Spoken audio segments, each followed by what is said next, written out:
Join your host, Maddie Roach, as she brings you into a community of fee-only financial advisors who are successfully building profitable businesses that serve the next generation of clients. Learn from innovative advisors whose unique stories will inspire you to dream big and take action on your goals. Are you ready to live your best life and help your clients live theirs? Then you're in the right place. Hello, and welcome to this episode of XYPN Radio. I'm Maddie Roach, your host. I'm excited to have XYPN member Dave Rowan, owner of Rowan Financial, a fee-only firm in Bethlehem, Pennsylvania, on the show today. Dave is a career changer. He spent a majority of his professional life at Crayola, yes, the marker and crayon Crayola, as the director of research and development. As you can imagine, this job had a lot of responsibility. He managed teams of scientists and encouraged rapid experimentation and innovation on a daily basis. Although he loved his work, he found that he was drawn to financial planning and decided in 2010 to start his own firm on the side. Dave remained employed full-time at Crayola for 7 years while he did this. But as the years went on, Dave found that he was having trouble balancing all of his personal and professional responsibilities. He found himself restless, anxiety-ridden, and depressed. And he ultimately resigned from his job at Crayola. But Dave has always approached life with what he calls an experimental attitude. He found that during those 6 months when life was really hard, that he had to take that same approach to his self-care. He began meditating. He began to eat right. He began to practice gratitudes, and he began to embody compassion, things that he says changed his life forever. Today, when he talks about personal growth, he talks about it as something that will never end. He talks about how when you approach it with an engineering or planning-centric mind, you can actually embrace and have fun finding what serves you and ultimately serve your clients more authentically. In today's environment, Dave's recommendations will hit home for many listeners. If you're interested in hearing about how to take care of yourself personally during these turbulent times, this episode is for you. Avocado toast, selfies, a mountain of student loan debt. Gen Y is anything but traditional, and with over 75 million people, it's a population you don't want to ignore. Learn more about how to serve this unique population in our guide called Attract and Profitably Serve Millennial Clients in Your RIA. Discover 3 key ways to tap into the millennial market and 6 things that they want from their financial advisor. Visit xyplanningnetwork.com/millennials for your free copy.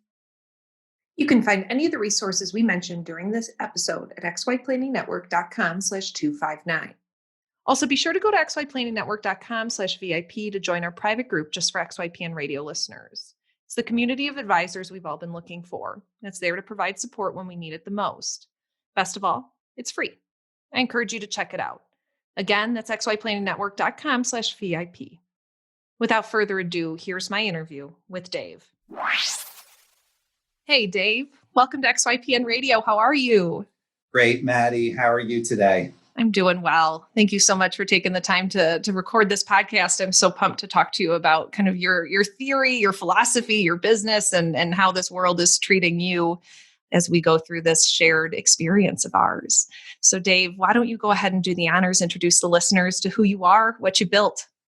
Okay. I am Dave Rowan. I'm a certified financial planner in the state of Pennsylvania. I've been with XY for 3 years now. It's been a fabulous 3 years. I have seen my business grow tremendously in that time. Within the past 6 months, I've hired an assistant. Gosh, in the last 3 months, have grown my client base by about 25%. And it's just been tremendous. And it's tremendous both in terms of the AUM clients that are coming in, but also the subscription clients. And I'm just, so glad that that's part of what we prioritize as the XYPN community, to serve not only the folks who have already accumulated the big pile of money for us to go manage, but also the folks who still need advice, but maybe aren't there yet in those terms. So being able to have both of those offerings has been incredibly useful for me and a great way to talk to people, for sure. Yeah, I can't wait to dive into both of those offerings. What's the breakdown in terms of client numbers for those? So I'd say that on the subscription side, it is 8 clients, and on the AUM side, it's 20 clients. So it's about, 75% is still on the AUM side, and subscription is 8. Awesome. Great. Yeah. Cool. Well, let's dive into what brought you into this industry and your why. I'm always so interested in what motivates folks to choose this profession over all of the others. So bring us back to kind of day one as your brain started churning to help move you in this direction.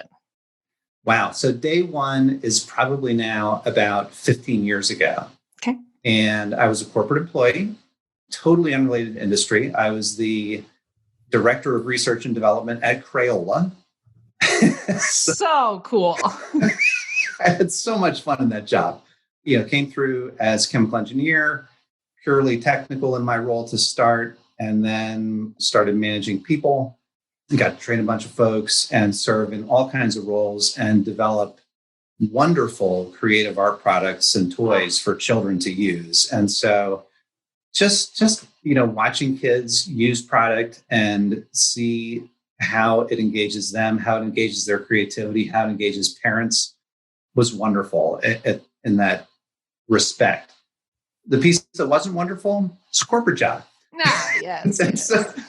and so, people were great, but lots of meetings, lots of bureaucracy, too much time to get stuff done. And so, back then I was, of course, managing my own finances and my own 401k and busy saving away for college for my two girls.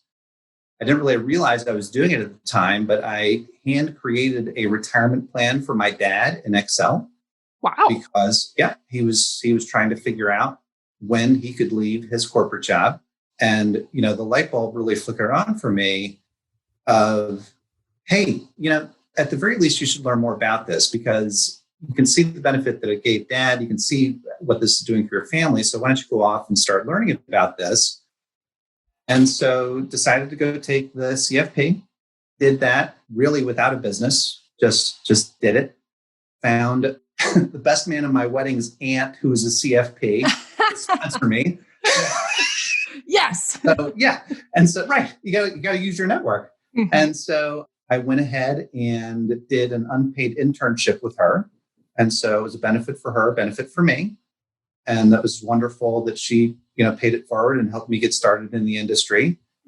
And past that, then had to solve for, okay, how am I working a full-time corporate job and managing a team of scientists and engineers and trying to run a financial planning practice? Found somebody who was willing to do back office support. He was another CFP in the Princeton, New Jersey area that I met through my brother-in-law. Again, using the network for all it's worth. And wonderful that he helped me get started. He had some asset minimums and other things that just weren't working. Along the way, I kind of ran into a compliance audit. The way that I was working with him was fine, but I would have had to put a whole bunch more due diligence in place. And so it was time for me to just split off as my own firm, which we left on great terms. I still speak with him. It's wonderful. That was back in 2011. And from 2011 to 2017, I ran this as a side hustle while still working at Crayola. Wow. Yeah. Then out the door in 2017. And here I am. Wonderful story, Dave. Thanks for walking through that. I'm so interested. Crayola is such a brand. It's such a household brand. So many people know it. I wanna just ask you a little bit about your experience there. As the director of research and development, I imagine you had a huge amount of accountability. How did you balance the two? And did they know that you were building this firm? Was there any rub while you were doing this? Yeah, so it was definitely a challenge. And so again, I was very fortunate to have the support of the gentleman in Princeton who would do the stuff that needed to be done during the day. Very blessed to have the support of my wife to run around like a crazy person, lunches, evenings, weekends. Still very active with my kids. I was running the stats table for the last 3 years of their lacrosse season in high school.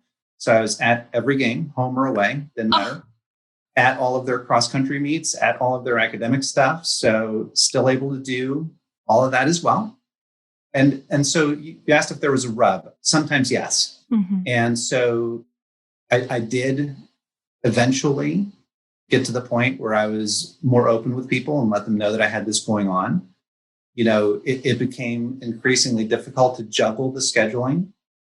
But at the same time, and if you look at the stats, the way that technology is an enabler and people are on more flexible schedules in their corporate roles, I think it's like 20 or 30% of corporate employees now have a side business. So what was once like a stigma is now almost unexpected. In fact, I was sitting with human resources in an interview at one point, and this guy put right on his resume that he had a side business. And, I'm sitting in there thinking, wow, this is like a golden opportunity to see where HR resides on this. And so, right. And so I said to my HR person, look, is this a ding on this guy? I mean, aren't we worried he's going to be distracted and not give this his full attention? And the HR person was great. He just basically said, look, Dave, so many people are doing this. It's actually, the honesty is refreshing. And people who have side businesses are often very entrepreneurial and self-motivated. And so if we can have him in here as part of our team for 3 or 5 years while he's building out his side business, great. That's the kind of person we want around. So if anything, it was almost like a benefit. Totally. Which was really unexpected to me. So, and I mean, look, I've painted kind of all the rosy pieces of this whole thing. There was that point where it was too much for me. And I did genuinely need to leave my corporate job, not only for myself, but my family. And so, we can certainly talk about that at some point. Yeah. Hold that thought. I want to know exactly why you did that. But while you were working at Crayola, who were you serving on your part-time financial planning firm? Was it just friends and family, or were you marketing pretty heavily? So, it's really funny because I used to call what I did guerrilla marketing because to market without anybody knowing about it. There you go. Right. And so it was like, how do you do that? And so actually I wasn't very heavily marketing, but what I was doing was a lot of in-person networking. So I would just take vacation days from work and go to conferences. I was going to a business school up in Connecticut. And then again, just using the network that I had. And so, by the time 2017 rolled around, I think I had clients in 4 or 5 different states. Wow. Yeah. And not just friends and family, but was going kind of the next 1 and 2 levels beyond that as people within my network were introducing me. Beautiful. That natural introduction from the referral sources and from your existing clients is so strong and so awesome for so many members. So what was the point where you decided you needed to go full-time, or maybe the decision was that you needed to go not full-time at Crayola? Tell us about that. Yeah. So late 2016, early 2017 was really a hard time for me. Again, I think that culturally, at least in the US, there's definitely, I'll call it the just do it mentality, kind of the Nike mentality, where if you just grind it out and give 1,000% and, work sun up to sundown every single day, that is your path to success. And that was my playbook. I embodied that for the first 45 years of my life, and it served me very well. Until it didn't. And I had not made enough time for meaningful relationships in my life. I had not made enough time for self-care in my life. And I mean, being blunt, especially for anybody listening who's going through this stuff, it eventually flew off for me. The wheels flew off for me emotionally and drifted into a lot of anxiety, panic attacks, and even episodes of depression. Is really the anxiety I could deal with, the depression piece. It was just like, what, I've got to change something and change it drastically. And what I was not willing to give up this entrepreneurial vision that I had for myself in various forms for the previous 2 decades. I was not willing to sacrifice my family.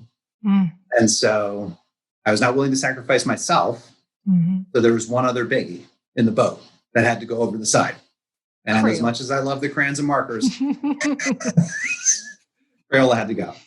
And that was really hard because, again, you create these future visions And, I had this future vision of really this triumphant exit from Crayola. And I had fully replaced my income and let them know and had this graceful exit on my own financial and psychological terms. And neither of those happened. Now, fortunately, I was able to find enough things in the interim to fill in income gaps. And we filled in most of those in the subsequent 2.5 years. And so we're doing fine financially.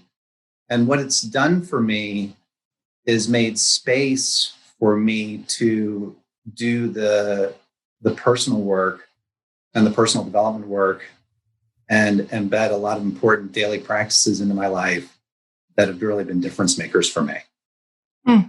I love that idea of the space, that it's so important for entrepreneurs to have that space, that to be able to think about the components of their lives they have to have strong to be able to show up the way they need to show up in their business. How long between kind of, as Brene Brown calls it, the bathroom floor moment where you're just, the things got to change, that you had that from when you left Crayola? Was it pretty quickly thereafter that you realized you needed to leave Crayola, or was this you played with it for a number of years and then pulled the trigger? Yeah, I mean, again, full disclosure, because the more I think we talk about these things, the more that they can be publicly addressed rather than stigmatized. So I actually started having problems with the anxiety piece shortly after being promoted into management at Crayola. And so that was really probably 10 years, maybe even approaching 15 years of, medications, therapists, personal development work, all kinds of things, trying to figure that out and solve for it. And I'll use your words. The Brene Brown bathroom moment was really that was about 6 months where things just were not good. Yeah. And again, you hit these crossroads in life. Well, I talked about it. There's the book, The Four Agreements, and in talking about, values that you choose to live by. And there were just some lines that I was not willing to cross.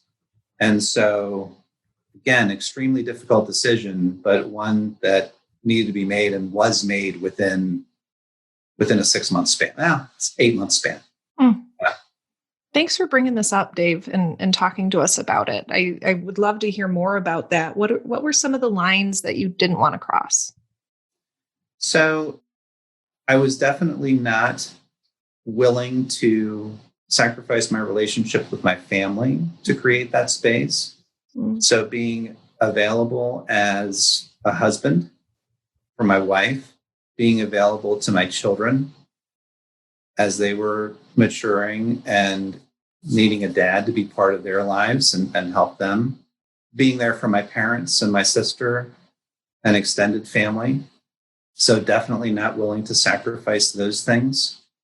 And also, not being willing to sacrifice really what I think is at the core of who I am, which is, and it's what attracted me to this profession. I'm meant to serve people.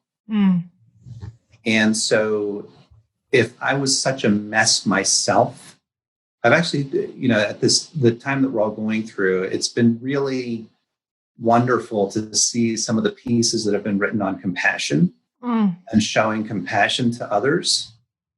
One of the things that's lost in that, and I lived it, is, at least for me, maybe other people have figured it out, but for me, it is not possible for me to be compassionate if I'm such a mess on the inside and not loving myself and able to stand to be around myself, then how am I going to show up in a compassionate, loving manner for others?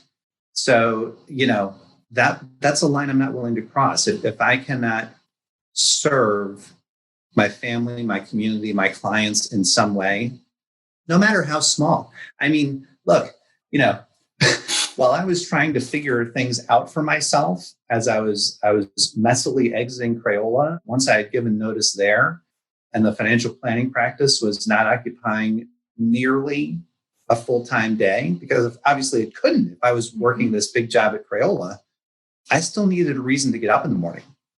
And so I went and worked at Target. I drove Uber.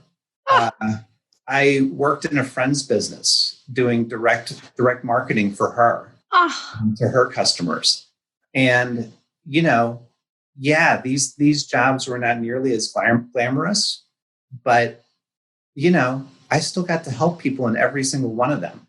And I got to come home and tell my wife about it. And it gave me a reason to get out of bed in the morning. And so because I just boxed myself into such a corner with all of these commitments, that's it. I just had to draw lines and let some of these things go. Dave, I must ask you, tell me a bit about what constitutes as self-care for you. I so appreciate you bringing this topic up. I think it's a really hard one, quite frankly, for a lot of people to talk about. Yeah. There's been a few members, I'm sure we know who they are, that have been somewhat vocal about this, that starting the firm is not easy, but there's this whole other component to us being humans here, and that just being human isn't always easy. You mentioned self-love a lot and how that helped, but what were some of the things you started to do to bring that self-love back to you? Right. So I'm going to say a few things on the front end rather than go into specifics. So just some generalities first. One is this is not a formulaic thing. So all of us are wired differently. All of us are designed differently as human beings. And so what works for me, maybe some of it will work for you and others, and some of it will not resonate at all. So that's one thing. The second thing that I would encourage is, and this is so central to my experience at Crayola, is taking an experimental mindset to this. And so it's basically, okay, I'm going to sign up for this for a week or a month, and then I'm going to reevaluate. And if it is continuing to serve me, I will continue with it, but I will not just continue to bang away on this because somebody else said it was a good idea. And so if it doesn't feel energetically right, and I'm just going through the motions, then it's got to go. And then the third thing that I will say is, and this was real learning for me, is, we kind of have this wish, at least I did, that we were going to figure it out someday. and it's never going to happen.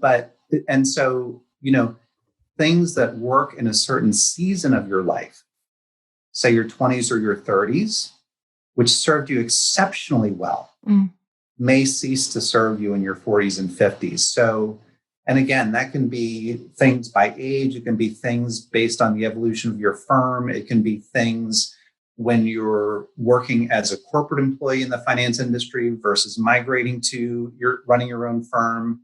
And so it's not just about ages, but also the circumstances that you find yourself in. So that's the overlay. Now, in terms of specifics and what I'm doing currently, because I could talk for a long time about what I've tried. I'd love to hear some of that too. Yeah. But in terms of what I'm doing currently, things that I think are difference makers for me. One is meditation. And I think if you're not a regular meditator, you have this, sometimes may have this vision of, oh my gosh, I need to sit cross-legged for an hour and it needs to be perfectly quiet in the house. And how am I going to do that? Because I have small kids around. And, I tried it twice and it didn't work for me. And, all of those things, I've gotten tremendous benefit from a meditation practice that's about 15 minutes a day. Sometimes it's quiet, sometimes it's not. Sometimes my cat interrupts me. And so you can get tremendous benefit, and you're retraining your body to basically create that space for yourself that we talked about earlier. And you are retraining your mind to, instead of just cycling from topic to topic to topic to topic, which is so symptomatic of society and of running your own firm. Yeah. And, that's it. I mean, to start this call, you and I both had to shut off all of our notifications. And, it used to be an event to be online. I mean, I'm dating myself. Now it's an event to be offline. It sure is. And so the practice of meditation, I think, is extremely important, at least, again, for me personally. And it may not be for everybody, but it is for me. A second piece that's very important for me is being outside. And, again, you can look at the stats. Our ancestors spent 100% of their time outside. We spend 93% of our time inside. We are not wired for that. But again, does that mean you need to carve 6 hours into your schedule and, climb a mountain every day? There are studies that suggest that as little as 5 to 10 minutes outside daily makes a huge difference. And so if you're between appointments, go for a little walk in your neighborhood. This again does not need to be this elaborate thing. None of these are for me. They're all short segments of my day. So that's a great piece. Yoga is a great piece for me this morning. I did that and do that 2 to 3 times a week. I have a book study that I do with my wife most mornings. We set aside about half an hour. We just got finished with Tasha Silver's It's Not Your Money. Great book. And, so not only reading books on your own, but if you can find somebody who's into the same kind of thing, whether that's a book club or a fellow advisor or a spouse or whoever, is wonderful. So, those are the biggies for me right now. Diet is huge for me. My college diet was, literally Mountain Dew, pizza, cheesesteaks, and beer. Oh, yum. Right. I still love all of those things. Now it's fresh fruits and vegetables. Mm-hmm. We get a lot of our produce and meats from the Easton Farmers Market, which is the oldest continuously operating farmers market in the United States. Is it really? It is. How fun. Yes, within 8 miles of here. Oh, how beautiful. Hundreds of years this thing has been running. Mm-hmm. So anyway, that's probably a longer answer than you wanted. All of those things. And so again, let's go back to 2016. Mm-hmm. Was I doing any of that? I remember getting up in the morning and I would stumble over to the treadmill and run inside on a treadmill for 20 minutes and then just work from 7 in the morning till 9 or 10 at night, except while I was sprinting to kids' activities. Doesn't work. That's not going to work. Mm-hmm. Mm-hmm. Not going to work forever. I love that you're talking about this so much because I feel like you can ask anyone, what are the 4 things that are good for you that you need to do every day? And then, 2 or 3 of the things you've listed would probably be on all of those lists. But then you ask people, are you doing them? And like you in 2016, the answer is no. I think about it a lot. Wondering out of experience, what was it that helped you start putting the right foot in front of the other? I've recently offered meditation with Maddie every day for XYPN members on the member calendar as an excuse to allow people to have a place to come to start meditating. Because I like you, practice meditation daily and have found it to be totally life-changing. And I recognize that the hardest part of it, to me, people say, I'm not going to meditate.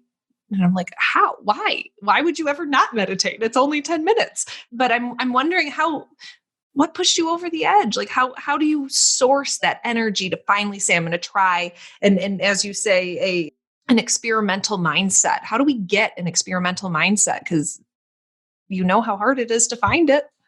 It is. So there's a couple of things. And again, I've hinted at the answer here a couple of times. One is, again, it just became a defining moment for me where, the playbook was so clearly not working for me in terms of how I was showing up to the important relationships in my life that I felt I had to start making changes. So that was one thing that encouraged me.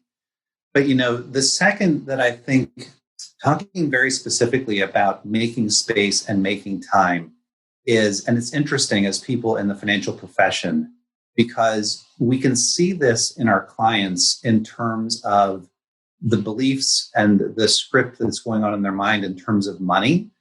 and in some cases, a lack mindset in that area. And as people who are running our own firms, you can get into a lack mindset in terms of your time. And so, I never have time. And if you're in that lack mindset of, I don't have time, it's easy to justify just staying in front of your computer and not getting up from your desk and, slugging down a meal in 5 minutes rather than preparing something. And all of these things, because every minute of every day is allocated between 7 and 10. But then eventually you see how, yes, you can stand around at a dinner party or out with your friends and say, yeah, I work 80 hours a week. How productive is it? And again, I was able to say those things up till 2016, but until I really started looking at how productive was I? And again, was I doing the larger things that were more important in my life? The answer was no. So then for me, I fell back on that natural inclination as a researcher at Crayola. And when we were developing a new product, fast experimentation in parallel across multiple fronts was key to getting stuff done. Wow. And so taking that into personal development and that kind of mindset, because the thing too is then it takes the stakes down for yourself. It's like, I gotta find the answer, and I gotta figure out the silver bullet and the magic formula and the secret sauce, and it's gotta happen in 5 minutes or my world's gonna fall apart.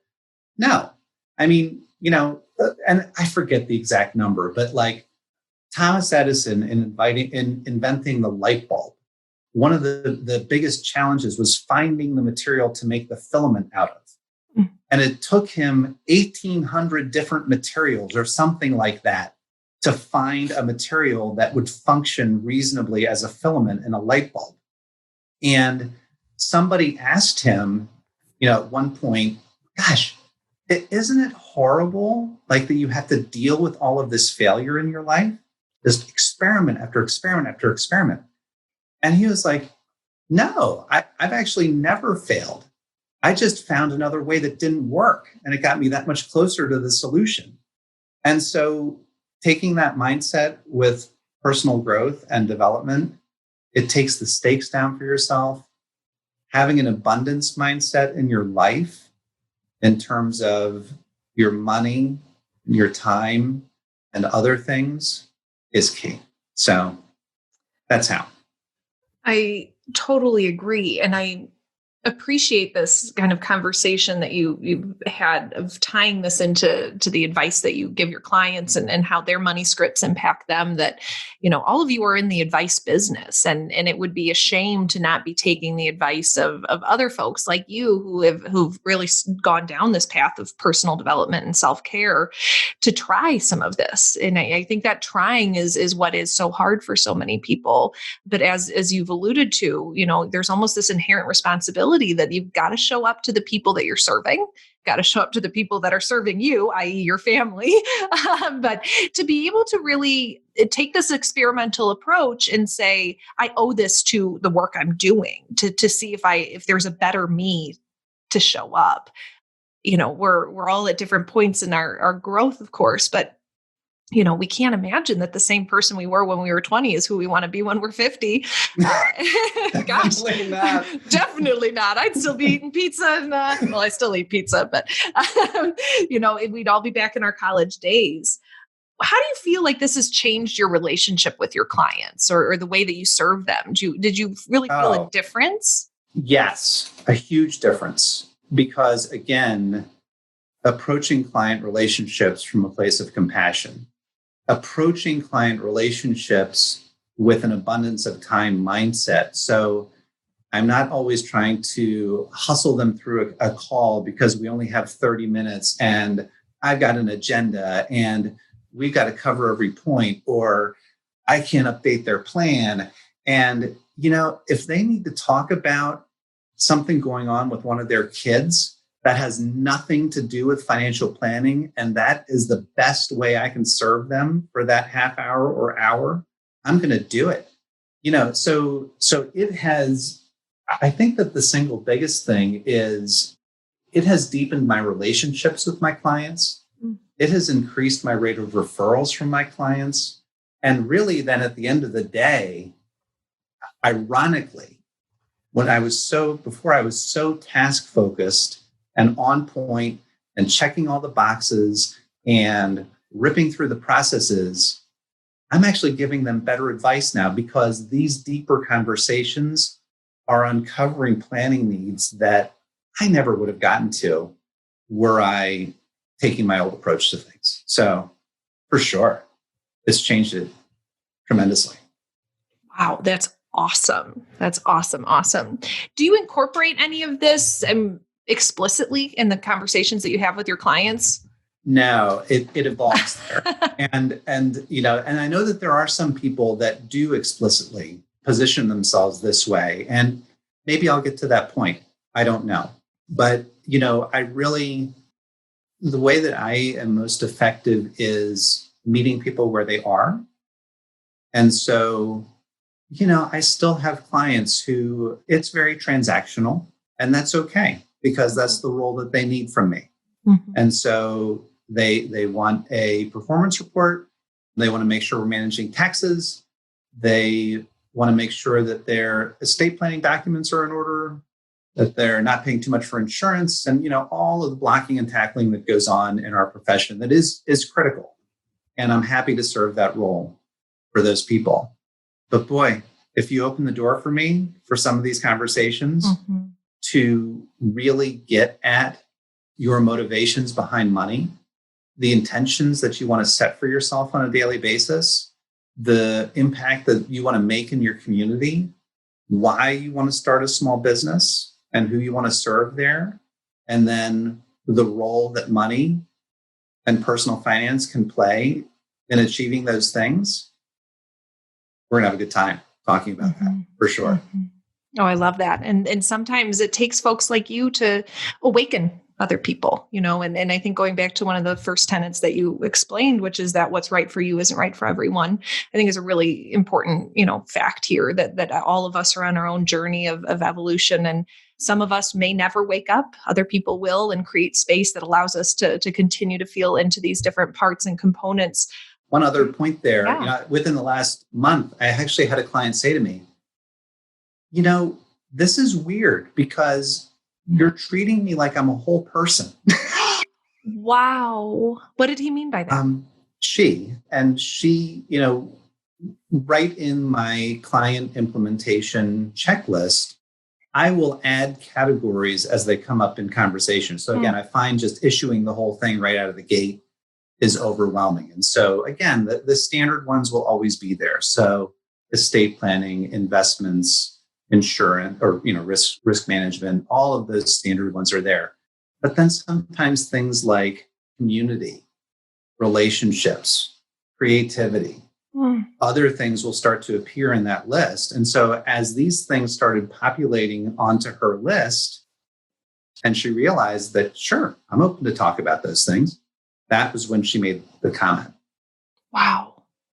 And it really does take an advisor like you to remind people that creativity is something they may want their money to help them with at some point. And I love that you can be this advocate for them to be a whole person and to see their money as a means to an end to get them there. Tell me a bit about what your relationship is like in an ongoing fashion with your clients. You can't be their guru in all ways, but what does that dynamic look like on a monthly basis? Yeah. So, again, it falls into what on the surface are very traditional ways that I interact with people. So today's times notwithstanding, I don't have a home office, or I don't have an office out of the home. And so I have met people in my home. Typically, I meet them at their home or at a restaurant or someplace that they love to go. For those folks who are a distance from me, I meet people by video conference or telephone call. As I said, we have our implementation plan, and we have the items that we're centrally focused on as part of that plan together. And so that will serve as the agenda for our meeting. I mean, a tool that I've started using recently and is some of the services that you can leave video messages for people. Oh, So rather than just an email, using a service like BombBomb or Loom, again, especially when you can't see your clients in person, is so huge. There's one client, she has a real hard time talking about in-depth issues when other family members are around. mm-hmm. And so now everybody's around all the time because what we're going through, and it cut off our means of communicating. And so she now types email questions and I give her video responses. And she said, oh, it's a lot more like we're talking. Oh, And this is really important for me at this time. So yeah, that's been a really important tool for me in the short term. you're blowing my mind. I wrote both of those texts down. I want to consider how we can incorporate that into XYPN. I think you're so right. There's so much to that human component that especially in times like this, when we're all stuck in our houses, that we can have the image and the feeling of sharing something a bit more personal. Yeah. And I mean, that just, and you're hearing, we haven't spent a lot of time on tech stuff, but Mm-hmm. I mean, gosh, that's one of the huge values that I get from XYPN is the tech stack that we have access to. But this one specifically is outside of that stack. And it is, both of them are very reasonable on a monthly basis. And again, you can either record yourself full screen or you can be a little bubble in the corner, your little smiling face and flipping through a PowerPoint, or even just if they send you an email with 8 different points, you can highlight various portions of their email and just talk through each of them and say, hey, I'll send you written responses too. But because look, everybody's read these studies. So much of communication is non-written. It is facial expressions, tone of voice, inflection. And so you can write magnificent written responses to people, but it's up to a wide range of interpretation. If you can really engage. Yeah, so if you can really engage with people now, especially at this time where we can't get together physically, and you can use technology as a means to do so, and they can still see you and the role that you're providing for them in their business, not just as managing their investments, but as somebody who's in their corner, it's big. Totally. What would you define as kind of real comprehensive financial planning? I'm interested in asking each of the podcast guests this question because I think it changes just slightly for all advisors. But what is success? What is real comprehensive planning for the average Joe or Jane? So for me, it is using money as the tool that it is to create the life that you want for yourself and those that you care about. And so, again, of course, it's the blocking and tackling stuff. So it's investment management, it's estate planning, it's tax planning, it's all of those very important things. But it is also peeling the layers off of the onion and getting to the why for people. Why are you doing all of these things? Why do you want your investments to grow every year? Why do you want to have an estate plan in place? Why do you want to make sure you and family members are well insured? And, for me, it's funny because, in a way, we're all coaches. And so, and of course, you coach people on that which you need the most coaching on.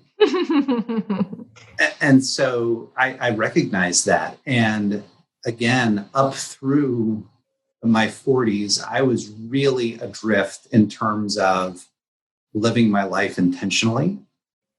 And so, my current go-to intention for the day that I write in the mornings, and it varies just like everything else. But my current go-to intention has 3 components. And, the language it varies day to day, but at its essence, it's have fun, help people, and allow the money to follow.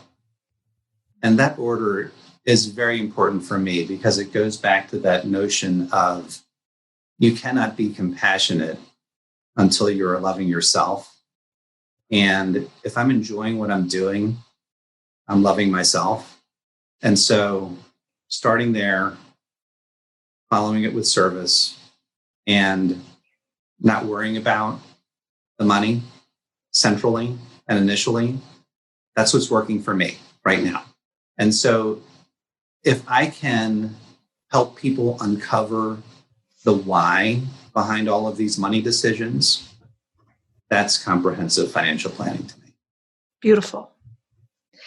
I think that that's so important to talk about, that there's this, each of us, whether you write your intentions in the morning or have a defined mission statement for yourself or your firm, I think it's a really important thing for all advisors to pause and ask themselves about is what this why is and why they're doing it. But from the client's perspective, what do you want them to get out of it? And to be able to say that it's not just, a huge AUM for the advisor, and that it's not just accumulating massive money for the clients, that there's this human component to it.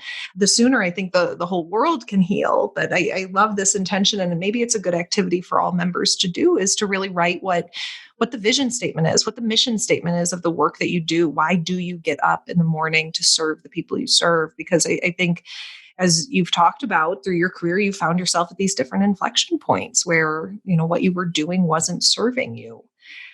And again, I would, if people are going to engage in that exercise, if it resonates with you, I definitely take the experimental mindset with that as well. This is not a 5-day retreat to go find the answer.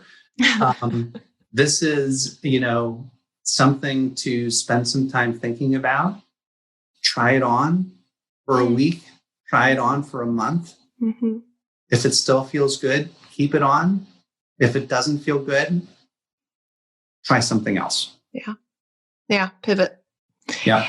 What do you think the future of your firm will look like? Where do you hope to go?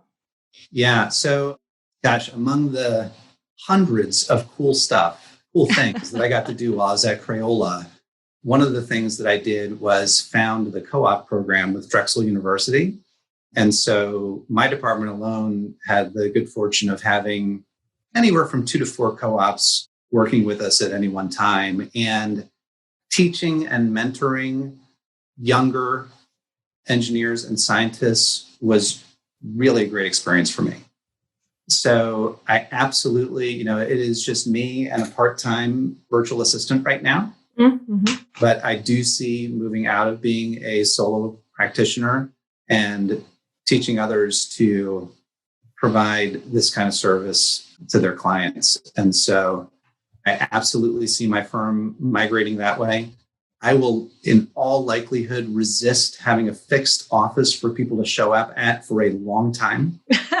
And so if it needs to happen at some point, so be it. But actually, my next phase, there's some great co-working spaces that are opening up locally in the Lehigh Valley here. And so I've visited 2 of them in the last month. And so once we get past our current circumstances, that will likely be a step. And, being able to impact people more broadly, even if they're not necessarily clients. So whether that be in the form of educational topics or webinars or other things, but definitely being able to influence folks in that way as well, I think would be wonderful. So lots of great stuff ahead.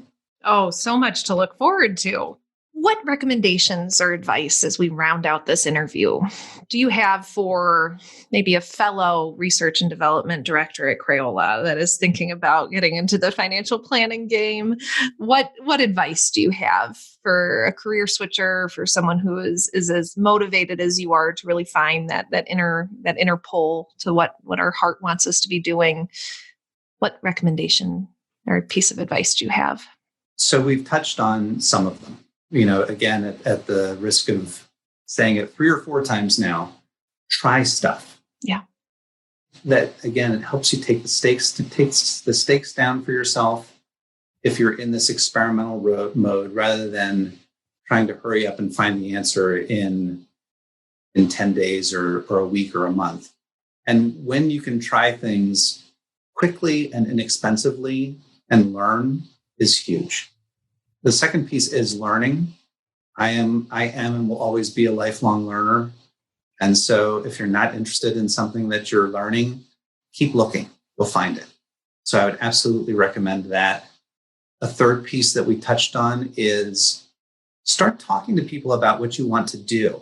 So there's a reason why my brother-in-law and the best man in my wedding hooked me up with the two most important connections to get into the industry. It's because I was talking about it. And, it seemed really goofy at the time. And early on, I had no idea that this is where I was going to be sitting, 10, 15 years later, but I'm sure glad I did it. And so talking to people about what you want to do is critical. And then the fourth piece is what we spent a lot of time talking about, which is while you're doing all of this and trying to juggle your day job, the side hustle, family, relationships, make sure you're making time for yourself in whatever form works for you. Because if that's left untended too long, I'm living proof that You sure are. that just does not work. You can do it for a year. Some people can do it for a decade. That's probably the biggest piece of advice I give. Yeah.